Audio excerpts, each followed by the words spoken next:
Hello friends, வணக்கம். Welcome back to our channel. இன்னைக்கு நம்ம சேனல்ல ஒரு சூப்பரான ரெசிபி பார்க்க போறோம். வெஜிடபிள் குருமா. அதுக்கு தேவையான ingredients என்னென்ன லிஸ்ட் அவுட் பண்ணிருக்கேன் பார்த்திடலாம். பட்டை, கிராம்பு, சோம்பு, ஏலக்காய், கசகசா, கடல்பாசி, அதுக்கு அப்புறம் தேங்காய், வெங்காயம், தக்காளி, பச்சை மிளகாய், கேரட், பீன்ஸ், புதினா, உருளைக்கிழங்கு, பீஸ் இதெல்லாமே எடுத்திருக்கேன். நான் இன்றைக்கி வல்லாரக்கீரை வச்சு வெஜிடபிள் குருமா சாப்பிட்டேன். இது எப்படி பண்ணுறதுன்னா, ஒரு பேனில் ஆயில் போட்டுட்டு கடல் பாசி, அதுக்கப்புறம் காரத்துக்கு தகுந்த மாதிரி வரமிளகாய் இல்லைனா பச்சை மிளகாய் போட்டுக்கலாம்.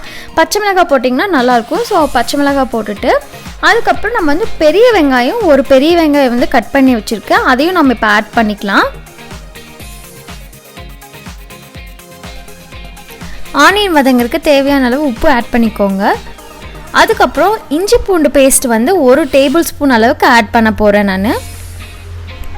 நல்லா இதே வந்து நல்லா சாட்டே பண்ணலாம். இஞ்சி பூண்டு பேஸ்ட் வந்து பச்சை வாசம் போகிற அளவுக்கு நல்லா வதக்கிக்கலாம்.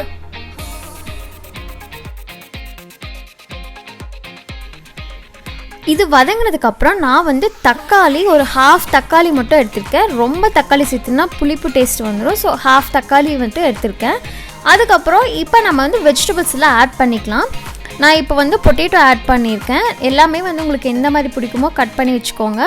அதுக்கப்புறம் பீன்ஸ், கேரட் ஆட் பண்ணியிருக்கேன். அதுக்கப்புறம் வந்து ஸ்ப்ரவுட்டோட அதாவது ஃப்ரெஷ் பீஸ் வந்து எடுத்திருக்கேன்.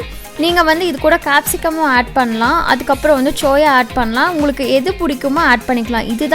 இதுதான் நீங்கள் சேர்த்துக்கணும் அப்படிங்கிறது கிடையாது. ஸோ இப்போ இதே வந்து நல்லா வந்து மிக்ஸ் பண்ணிக்கலாம்.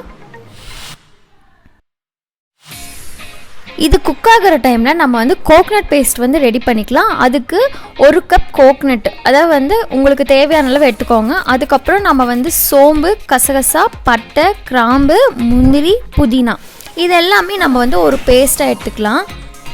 இப்போது காய் வதங்கிறதுக்கு தேவையான அளவு தண்ணி ஊற்றிருக்கேன். மஞ்சத்தூள் வந்து சொல்கிறது மறந்துட்டேன், நீங்கள் அதுக்கு மறக்காமல் ஆட் பண்ணிக்கோங்க.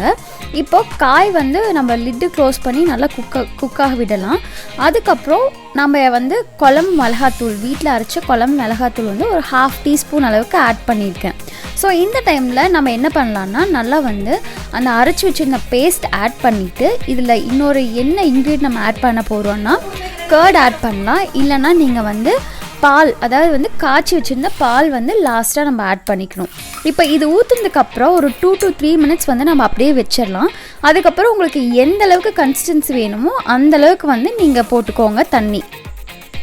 இப்போது நான் வந்து ஒரு 3 டேபிள் ஸ்பூன் அளவுக்கு மில்க் ஆட் பண்ணியிருக்கேன். அவ்வளோதான். இதுக்கப்புறம் வந்து நம்ம ஒரு 3 மினிட்ஸ் வந்து நல்லா கொதிக்க வச்சது, ஒரே ஒரு கொதி வந்ததுக்கப்புறம் நம்ம ஆஃப் பண்ணிடலாம். அவ்வளோதான், நம்மளோட வெஜிடபிள் குருமா சூப்பராக ரெடி ஆயிடுச்சு. நெக்ஸ்ட் ஒரு நல்ல இன்ட்ரெஸ்டிங்கான ரெசிபியில் பார்க்குறேன். தேங்க்ஸ் ஃபார் வாட்சிங். பாய்.